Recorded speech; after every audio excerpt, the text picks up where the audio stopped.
घने जंगल में इस बार गर्मी कुछ ज्यादा ही पड़ रही थी। सूरज मानो आग उगल रहा था। पारो चिड़िया अपने घोंसले में बैठी थी। उसके बच्चे नीलू और गुलाबो पंख हिलाकर खुद को ठंडा करने की कोशिश कर रहे थे। माँ, ये गर्मी कब खत्म होगी? मुझे तो ऐसा लग रहा है जैसे मैं भुन जाऊंगा।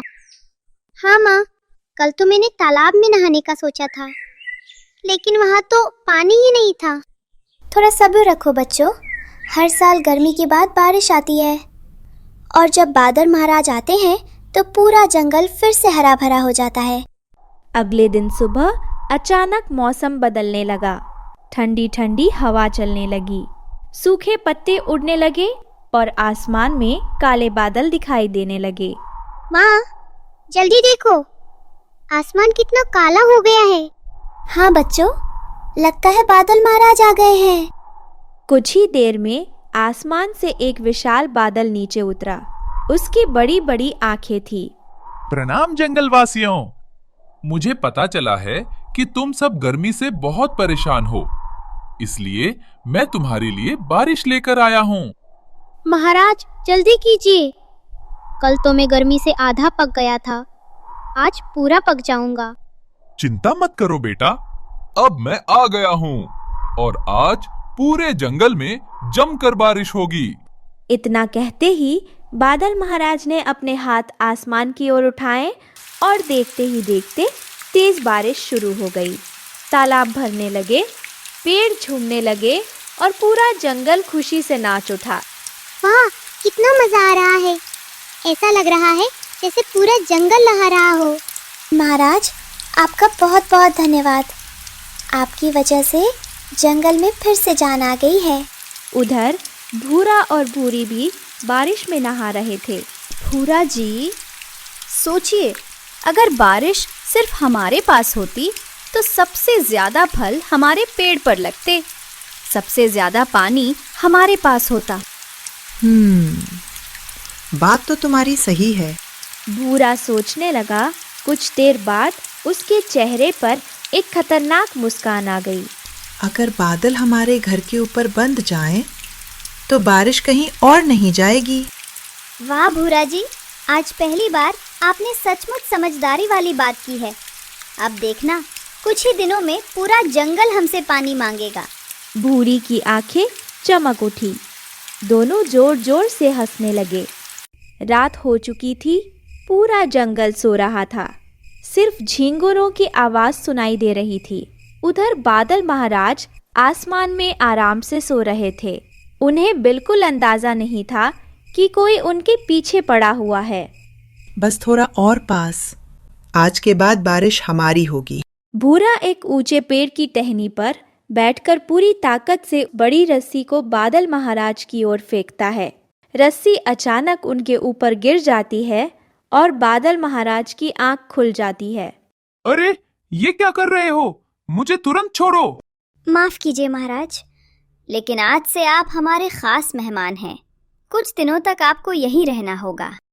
तुम दोनों बहुत बड़ी गलती कर रहे हो।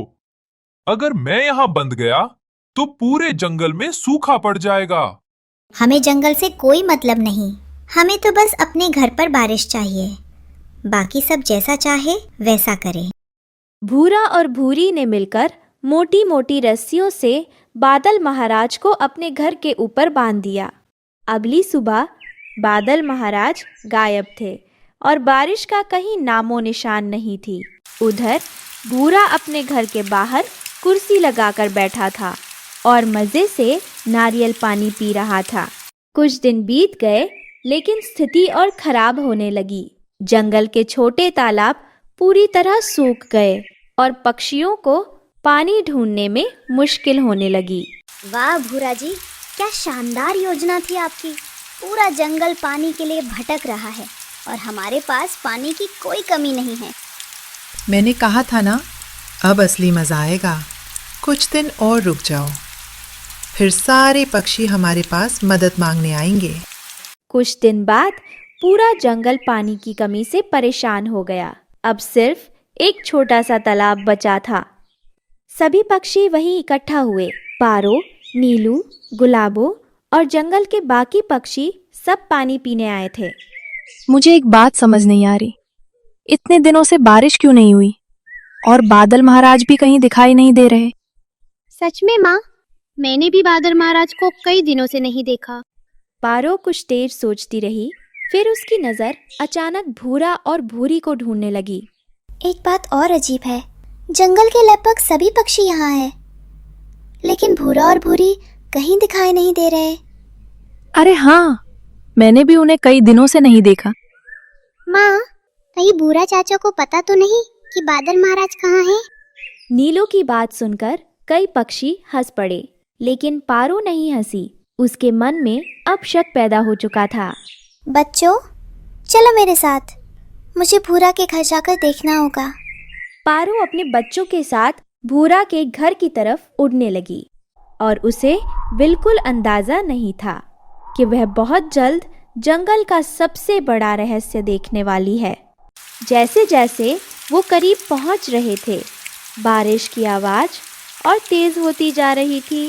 माँ, पूरे जंगल में सूखा पड़ा है, लेकिन यहाँ इतनी बारिश कैसे हो रही है? पारो अब खुद भी हैरान थी। तभी उसे किसी की कमजोर आवाज सुनाई दी। कोई है? मेरी मदद करो। ये आवाज कैसी थी?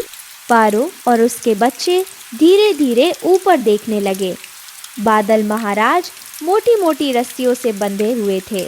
उनका शरीर पहले से बहुत छोटा हो गया था और वो बेहद कमजोर दिखाई दे रहे थे। माँ, ये तो बादल महाराज है। इन्हें किसने बांधा है? मुझे बचाओ, मैं कई दिनों से यहाँ कैद हूँ। अगर जल्दी आजाद नहीं हुआ तो पूरा जंगल बर्बाद हो जाएगा। घबराइए मत महाराज, मैं अभी आपको छुड़ाती हूँ। पारो तुरंत उड़कर बादल महाराज के पास पहुंची। तभी अचानक पीछे से एक आवाज आई। अरे अरे, ये क्या हो रहा है? पारो ने पीछे मुड़कर देखा, भूरा और भूरी वापस आ चुके थे। तुम हमारे घर में क्या कर रही हो और बादल महाराज के पास क्यों गई थी? तुम दोनों को शर्म आनी चाहिए। अपने फायदे के लिए पूरे जंगल को पानी के बिना छोड़ दिया और बादल महाराज को कैद करके रखा हुआ है। तो क्या हुआ? हमने कोई चोरी नहीं की, बस बारिश को अपने पास रोक लिया है। ये बारिश किसी एक की नहीं है, प्रकृति सबके लिए होती है। मैं तुम दोनों की खुशी के लिए पूरे जंगल को खतरे में नहीं आने दूंगी। पारो जैसे ही बादल महाराज की रस्सियां खोलने आगे बढ़ी, वैसे ही भूरा कौवे ने उसे जोर से धक्का दे दिया। पारो उड़ती हुई एक पेड़ से जा टकराई। माँ, आपको चोट तो नहीं लगी? मैं ठीक हूँ बच्चों, लेकिन ये दोनों मेरी बात नहीं मानेंगे। हमें किसी की मदद लेनी होगी। जिसे बुलाना है बुला लो, कोई हमारा कुछ नहीं बिगाड़ सकता। पारो अपने बच्चों को लेकर वहां से उड़ गई। वो जंगल के सबसे पुराने और शक्तिशाली पक्षी के पास पहुंची। दादा गिद्ध एक सूखे पेड़ के नीचे बैठा था और गर्मी से परेशान दिखाई दे रहे था। दादा गिद्ध, हमें आपकी मदद चाहिए। क्या हुआ? इतनी गर्मी पड़ रही है कि मेरा तो हिलने डुलने का भी मन नहीं कर रहा है। लेकिन तुम इतनी घबराई हुई क्यों हो? पारो ने शुरुआत से लेकर आखिर तक सारी कहानी सुना दी। कैसे भूरी ने लालच किया, कैसे भूरा ने जाल लगाया और कैसे बादल महाराज को बांध कर रखा गया। पूरी बात सुनते सुनते दादा गिद्ध का चेहरा गुस्से से लाल हो गया। क्या उन्होंने बादल महाराज को कैद कर रखा है? हाँ, वो बहुत कमजोर हो गए हैं। उनकी शक्तियाँ धीरे धीरे खत्म होती जा रही हैं। अगर ऐसा ही चलता रहा तो पूरा जंगल बर्बाद हो जाएगा। आपको हमारी मदद करनी ही पड़ेगी। प्रकृति को कैद करने की हिम्मत, ये बहुत बड़ा अपराध है। बस बहुत हो गया। अब मैं खुद जाकर बादल महाराज को आजाद करूंगा। अब भूरा और भूरी की मुसीबत शुरू होने वाली थी। कुछ ही देर में दादा गिद्ध, पारो और उसके बच्चे भूरा के घर पहुंच गए। उधर भूरा और भूरी आराम से बारिश का मजा ले रहे होते हैं। भूरा, तुरंत बादल महाराज को आजाद कर दो। प्रकृति को कैद करने का तुम्हें कोई अधिकार नहीं है। क्यों छोड़ दें? बड़ी मुश्किल से तो पकड़ा है इन्हें, है ना भूरा जी? हम इन्हें बिल्कुल नहीं छोड़ेंगे। अब बारिश हमारी है और पानी भी हमारा है। जिसे चाहिए वो हमसे मांगे। इतना सुनते ही दादा गिद्ध का गुस्सा 7वें आसमान पर पहुंच गया। उन्होंने अपने विशाल पंख फैलाए और तेजी से भूरा कौवे की तरफ बढ़े। दादा गिद्ध को अपनी तरफ आते देख भूरी कौवी डर गई। अरे भूरा जी, ये तो सच में गुस्सा हो गए। मैं तो चली।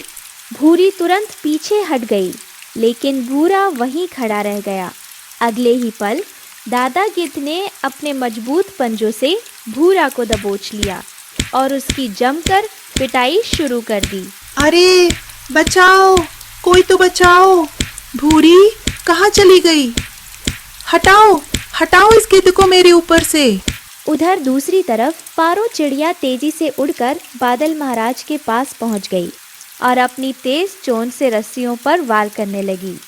कुछ ही पलों बाद रस्सी टूट गई और बादल महाराज आजाद हो गए। उधर दादा गिद्ध की पिटाई से परेशान होकर भूरा आखिर हार मान गया।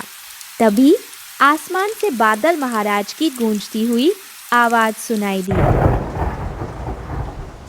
भूरी, मुझे लग रहा है अब हमारी खैर नहीं। मुझे भी कुछ ऐसा ही लग रहा है। भूरा, तुम दोनों ने अपने लालच के लिए पूरे जंगल को कष्ट दिया। अब तुम्हें अपने कर्मों की सजा मिलेगी। महाराज, गलती हो गई। ये भूरी का ही आइडिया था। अचानक आसमान में बिजली चमकने लगी। एक बिजली सीधी भूरा कौवे पर गिरी, दूसरी बिजली भूरी कौवी पर गिरी। नहीं, मेरे पंख, मेरे सुंदर पंख।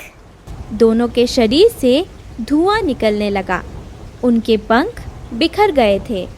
सब तुम्हारी वजह से हुआ है। मेरी वजह से? आइडिया मैंने दिया था, लेकिन बादल को पकड़कर कौन लाया था? लेकिन मुझे उकसाया किसने था? और लालच में आया कौन था? तुम। दोनों की बहस शुरू हो गई और पूरा जंगल उन्हें देखकर हंसने लगा। लालच हार चुका था। बादल महाराज आजाद हो चुके थे और आखिरकार जंगल की खुशियाँ लौट आई थी और एक बार फिर पूरा जंगल हंसी, खुशी और बारिश की फुहारों से गूंज उठा था। दोस्तों, इस कहानी से हमें ये सीख मिलती है कि लालच का परिणाम हमेशा बुरा होता है। खुशियाँ और प्रकृति के उपहार बांटने से बढ़ते हैं, छीनने से नहीं। इसलिए हमें कभी भी लालच नहीं करना चाहिए और हमेशा दूसरों के साथ मिलजुल कर रहना चाहिए।